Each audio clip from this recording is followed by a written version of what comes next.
Dumating sa time mga tol na mentally drained ako at may mga gusto tayong bagay na ginagawa dati na hindi na ngayon masyado nagagawa, pero gagawin pa rin naman natin. Talagang mahirap mga tol gawin yung isang bagay na dati mo nang ginagawa kapag stressful ka na.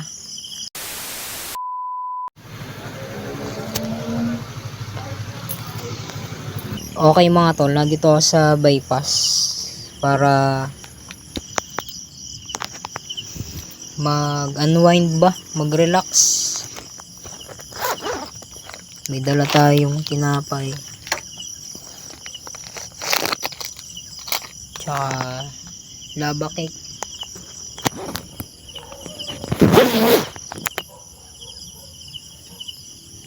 Ganun talaga mga tol, kung tayong pinili ng taong sinamahan natin, baka kasama natin dito yun.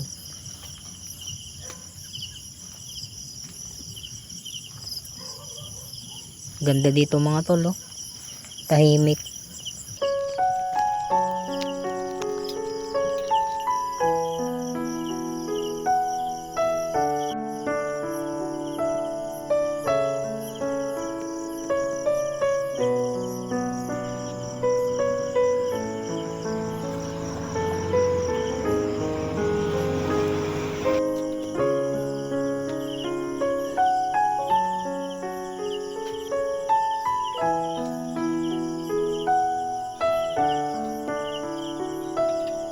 Dumating sa time mga tol na mentally drained ako at may mga gusto tayong bagay na ginagawa dati na hindi na ngayon masyado nagagawa, pero gagawin pa rin naman natin. Talagang mahirap mga tol gawin yung isang bagay na dati mo nang ginagawa kapag stressful ka na. So may mga gawain din akong hindi napupuntahan dahil pansin ko din sa sarili ko mga tol. Sinasabi din ng iba na ako'y tulala. So hindi naman talaga ako tulala mga tol. Talagang may time mga bro na yung tahimik ka lang ba. Hindi kasi ako madalas hindi kasi ako madalas makwento, hindi ako madaldal. So minsan pag may napupuna ang tao na halimbawa may napupuna ang tao sa akin, ang napupuna naman nila lagi sa akin tahimik daw, tulala. Hindi naman ako tulala, sadyang hindi lang talaga ako palakibo. Matagal ko na mga tol gustong magkamotor, hindi lang talaga ako nakakilos. Yan naman ang ibabiyahe ko sa Foodpanda pag nasa akin na ang ORCR. On the process pa kasi ang niyan ang rehistro. Ang dami ko nang pinagdaan ng trabaho mga tol, pero ngayong taon lang na to ako nakakuha ng motor.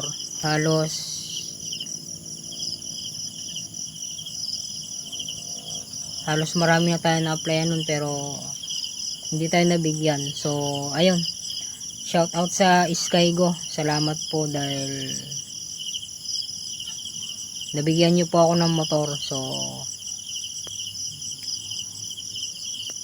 biyaya to ng Lord mga tol, yung motor na yan. Tatapusin natin yung hulugan kasi napakalaking bagay mga tol na may sarili kang sasakyan. Makakapunta ka kahit saan mo gusto, kahit wala ka pang jowa, kahit ikaw muna. Mapupuntahan mo yung mga gusto mong puntahan, mapag-relax ka sa lugar na gusto mong tambayan. So ayun mga tol, alam nyo dito sa Foodpanda, kahit ako ginagabi sa trabahong to, ito lang yung trabahong ako enjoy na enjoy. Kasi nakakagala ka kung saan. Marami kang lugar na napupuntahan. May nabasa ako mga tol sa 1 Peter 5:7. Sabi doon, ipagkatiwala ninyo ang inyong mga alalahanin sa buhay, sapagkat ang Diyos ay siya'y nagmamalasakit sa atin. May time na nagmamadali sa buhay. Yung gusto nating makaipon, gusto nating mabawi yung nagagastos natin, gusto nating makatipid. So hindi natin kailangan mga tol magmadali sa buhay, kundi ang dapat lang natin gawin ay relax lang.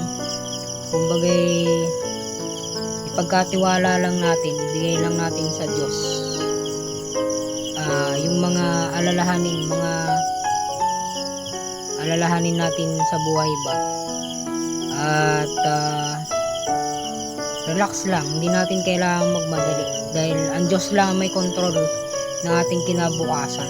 Kahit tayo mga tol ay na-stress ng matagal, pero tayo naman ay na-bless kasi bago matapos ang 2024 mga tol ay may isang bagay naman tayong natupad. Walang iba kundi itong motor na to mga tol. Okay, ngayon mga tol ay pauwi na din ako. Ang baho dito. Nung linggo kasi mga tol may nadatnan kami ditong patay na aso. So dun dinala ni Jan Eric. Dini na itapon sa parangan kasi itong mga tol eh. Dini na itapon sa medyo malapit mga tol eh. Dapat dun tinapon banda ron. Kaya ang baho dito mga tol. Pero ayun, nag-enjoy naman ako ngayon at tayo'y nakatambay ng kaunting oras. Ayun mga tol, salamat sa inyong pagsama. At sa ibang tropa ko na naghahanap ng vlog, salamat sa inyong suporta. Peace out and God bless.